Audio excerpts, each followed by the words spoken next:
Assalamualaikum sahabat sehat dimanapun Anda berada. Jumpa lagi dengan Dokter Gigiku, channel informasi seputar kesehatan gigi dan mulut Anda. Bagi sahabat sehat yang baru saja menemukan channel ini, semoga video-video dalam channel ini bisa memberikan informasi kepada Anda seputar kesehatan gigi dan mulut yang sahabat sehat butuhkan. Baik sahabat, bagaimana kabarnya? Semoga semua baik dan gak lagi sakit gigi atau mengalami kejadian yang baru saja saya dapatkan. Jadi seorang pasien yang tiba-tiba giginya patah seperti foto ini, pasti panik ya, gigi depan patah pasti panik. Apa yang harus dilakukan? Nah, pilihannya sebenarnya banyak. Untuk pekerjaan karena ini butuhnya cepat, memang akhirnya saya lakukan satu kali kunjungan perawatan penyambungan gigi, satu kali kunjungan. Jadi ini saya lakukan perawatan saluran akar. Kondisinya masih baik giginya, strukturnya bagus, sisa giginya juga masih cukup panjang untuk menopang pasak dan juga nanti mahkota direct yang akan saya buat.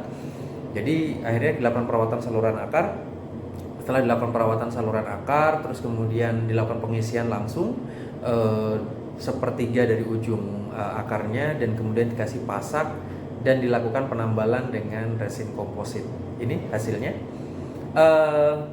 Insya Allah cukup oke, cukup kuat ya, untuk 5 tahunan resin komposit itu bisa bertahan.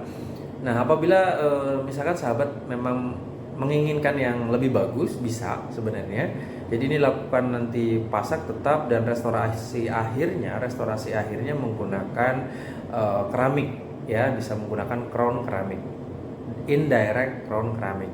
Jadi begini sahabat, banyak yang sahabat itu bertanya, ini dengan crown atau dengan tambalan gitu. Jadi sebenarnya crown itu kan mahkota ya, definisinya dia adalah mahkota. Nah, restorasi mahkota ini bisa dibuat dengan dua cara. Yang pertama yang direct itu secara langsung dalam artian dikerjakan chairside. Jadi chairside itu ya langsung di sinilah gitu ya. Jadi dengan menggunakan bahan resin komposit. Bahan ini juga digunakan untuk membuat bahan tambalan untuk menambal gigi. Jadi sedikit demi sedikit dibentuk, dibuat mahkota secara langsung. Keuntungannya apa? Pasti murah, lebih murah ya. Tambalan atau crown direct seperti ini kan seharga tambalan biasa sekitar 600 ribuan. Cepat karena langsung. Terus warna, sejujurnya saya sendiri secara pribadi lebih menyukai tambalan langsung seperti ini, karena warnanya itu saya bisa bekerja langsung di gigi yang asli gitu. Sekitarnya ada warna gigi sebelahnya, jadi saya bisa menyesuaikan. Beda lagi kalau restorasinya yang tidak langsung dengan keramik. Itu karena kita berdasarkan foto, jadi kadang-kadang kurang match. Nah, tadi melanjutkan yang untuk crown direct atau mahkota langsung ya. Jadi kekurangannya tadi, yang pertama kelebihannya pasti cepat, yang kedua murah, yang ketiga warnanya bisa lebih menyesuaikan. Artinya kesamaan warna itu lebih tinggi daripada crown indirect.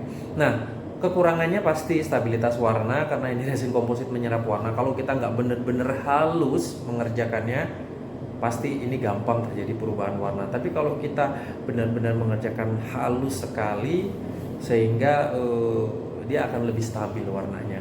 Tapi secara umum kalau kita bandingkan dengan keramik, pasti ya keramik pasti akan jauh lebih tahan. Yang kedua pasti kekuatannya ya keramik yang paling teratas lah. Kekurangannya keramik itu waktunya pasti lebih lama, karena setelah dilakukan pemasangan pasak pasti harus dicetak, dikirim ke laboratorium.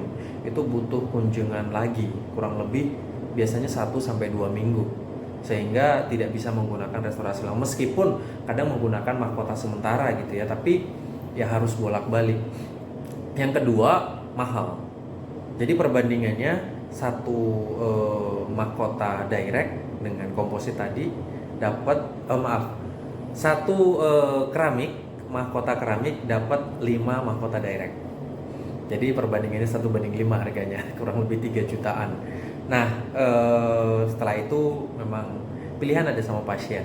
Jadi kalau misalkan kebutuhannya cepat dan kemudian biaya masih artinya butuh dibagi-bagi.